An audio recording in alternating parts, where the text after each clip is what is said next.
Welcome back to the channel, Toyota Fanatic 81. Now you're probably wondering why I would need to shoot a third exhaust video. Well, I realized I didn't do a very good job of explaining what the Carvin R-Series mufflers are. All I said was, I threw them on the truck. I didn't really bother to highlight the product or give you a good description of it. So that's what this video is about. Now for those of you watching for the first time, I should give you a background on my exhaust system. When I bought the truck in 2020, it was obviously the single pipe stock exhaust system.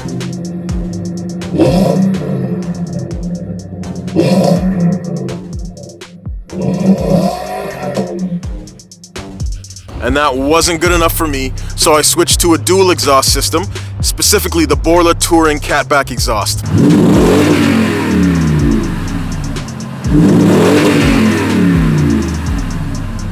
Okay, that was better, but still not good enough, still not aggressive enough, so I decided to straight pipe it.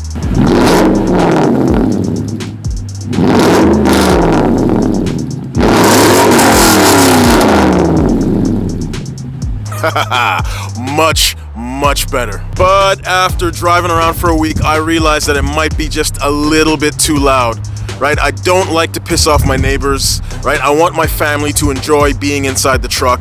There's just too much drone. The drone is constant, it's incessant, and I should have known that when I decided to straight pipe the truck. Luckily, I had a backup. I had a decent compromise, and that was the Carvin R-Series mufflers.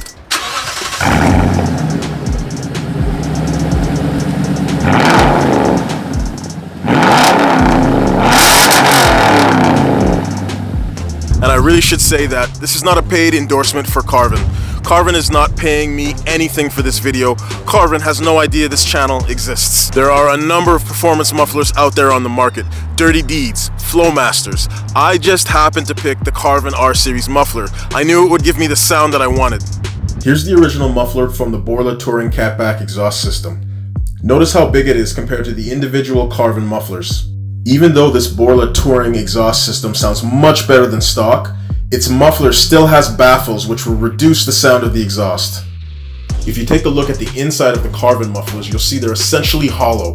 There really isn't much baffling material in there except for that perforated ring. This allows the exhaust system to emit the perfect sound, while at the same time pretty much killing all the drone that you get from a straight pipe. Here's a shot of the Borla exhaust system from underneath.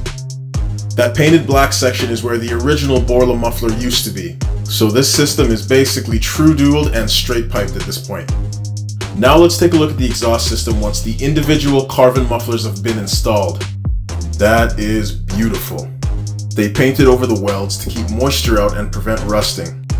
And I have to thank the guys at Unlimited Automotive and Performance for making sure that the Carvin logo was placed where you can see it.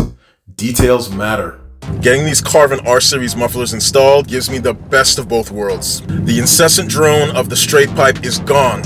So when I'm driving at a normal speed and I have someone in the cab with me and we're having a conversation, we don't have to yell at each other. But when I have to pass someone or go up a hill,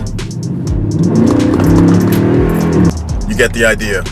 I'm very happy with all of the changes I've made to this truck so far, but I've got to say, of all the modifications, I think the Carvin mufflers are probably the most satisfying. That aggressive sound is there when I need it, and it's not there when I don't need it. It's perfect. And that is a wrap for this Carvin R-Series muffler video. And to be honest with you, this is probably one of the last exhaust videos that I have to do for a while. If you're a loyal follower, thank you once again for watching. You're the reason I'm making these videos. And if you're new to this channel, I hope you enjoyed this video and I hope you consider subscribing. I'm slowly building up my catalog of do-it-yourself and modification videos, so there's probably something on here that you'll find useful. That's it. I'm out.